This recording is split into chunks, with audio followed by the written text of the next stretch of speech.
Alright, so we're on the floor, and I'm turning my back to the camera, which is terrible. We're on the floor of the warehouse. Yeah, this is Right. Algix. This is where all the bloom magic happens. This is where the bloom magic happens. It's like cribs. I like that part. This is where the magic This is where happens. the magic happens. Turn the music on and we walk real fast. Alright, so when you are pulling the algae out, you use a machine to harvest it. That's correct. Is this the machine? Yeah, so this is a mobile unit, but the same concept is used on larger scale. But ideally, when deployed, it'll suck water in from any source that has a lot of algae in it.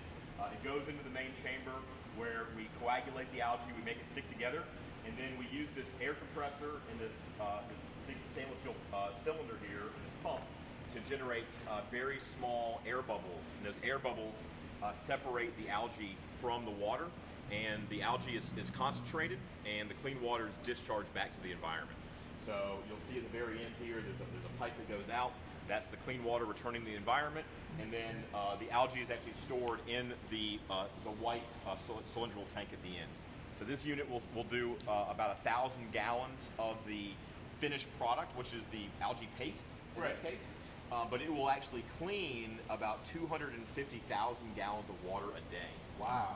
So this would be considered what's called a quarter MGD. An MGD is 1 million gallons a day. It's like the metric for cleaning water. So 4 of these units would match a modest-sized water Okay, so treatment the plant for a rest small of it, you said the sludge is at the end It here. goes here. Then we transport that via either a pump truck or sometimes these things are co-located with the next step. Right. But essentially after that, it gets mechanically compressed into a cake. Yeah. And the cake is dried into a granule. All right, so those granules, is that what we're looking at behind us? Well, this is all finished product that's going to the shoe factories. Oh, wow. Yeah. So this is what's getting ready to go to the shoe factory. Yes. All right. But right here, to the left of this, all those what's called a super sack. It's the big bags. Each one of those bags holds between 1,000 and 2,000 pounds of dry algae. So that's all algae. In the there. bags? In the bags. Can we go over there? Yeah. we gotta do our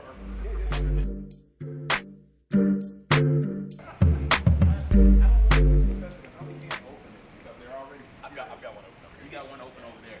Okay. But yeah, just to get some scale. I mean, I'm not a tall guy, but I mean these are big bags. These are huge. Yeah. So Wow. This is dry algae. Let's I can come in here and be Right. It's pretty solid. So we've got literally millions of pounds of algae in It doesn't stink. I thought you said it smells. when you heat it up. When you heat it up, Cook okay. it. Yeah. If you overcook it, it smells. But yeah, Yeah, right it now it's smells. fine. You Yeah, overcook it's not bad. I don't smell anything. Nothing at all. That's not I bad. mean, and it's warm in here in the warehouse. It's warm, and I don't smell anything. Typically, when you have heat and you have something like this, then Yeah. you smell something. Once it's dry, it's very stable. Very stable. Okay. Yeah. And then Now let me show you the drying process. the drying process. So from there, you generate the paste.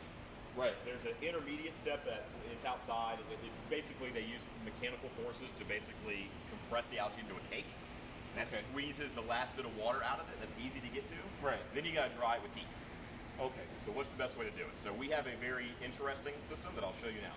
Okay. Let's go and check that out. All right. So you can smell a little bit over here. Yeah, this is actually going from Mexico. This is a different type of algae. It's going to be a little bit fishier.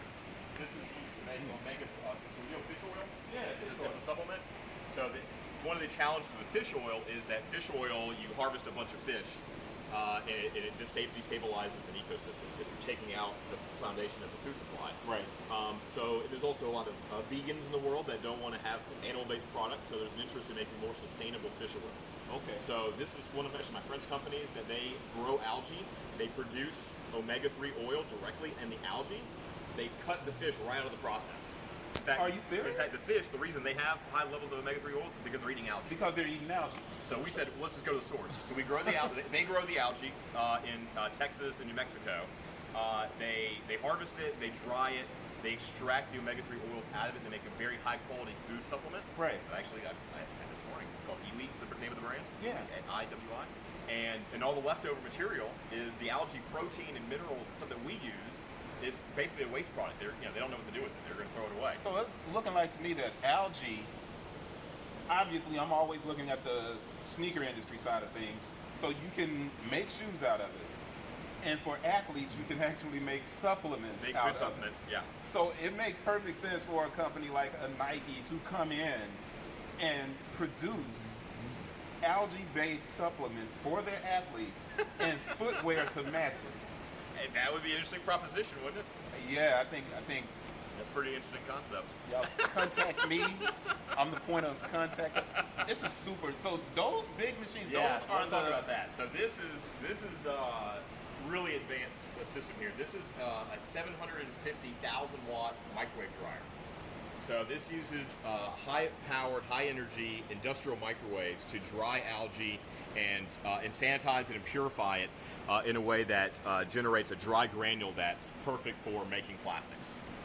So if you want to come around this way too, you can actually get a better angle. We have these super stacks are in the way at the moment. If we come to the other side, you can see the cavities.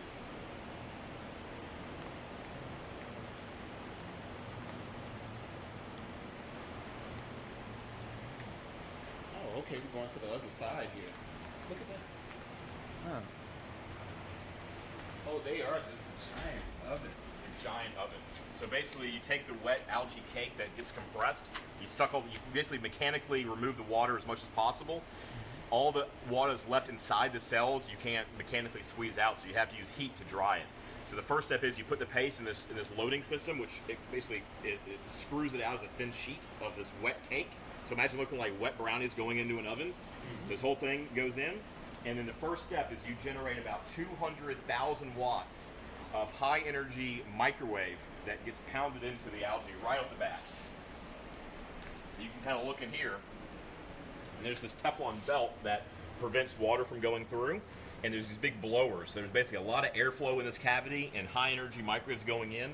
This lyses the algae cells, and all the water, they kind of pop like water balloons. The water comes out, and then the energy from the microwave and the airflow takes that evaporative moisture and evacuates the moisture out of the cavity. So this is the first step of drying, and by popping that algae cell with the microwave energy in the beginning, because you're generating steam inside the cells when you're delivering this much energy to them. So they basically pop open like a water balloon.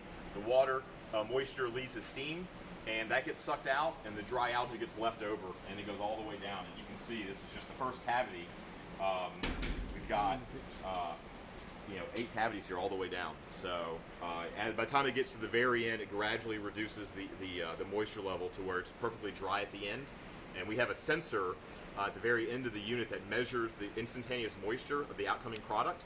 And we have a set range. So if it's in our range, everything's perfect. If maybe there's some fluctuation, how much moisture is going into it, it will basically automatically adjust the power levels to maintain a consistent product on the outside, on the output.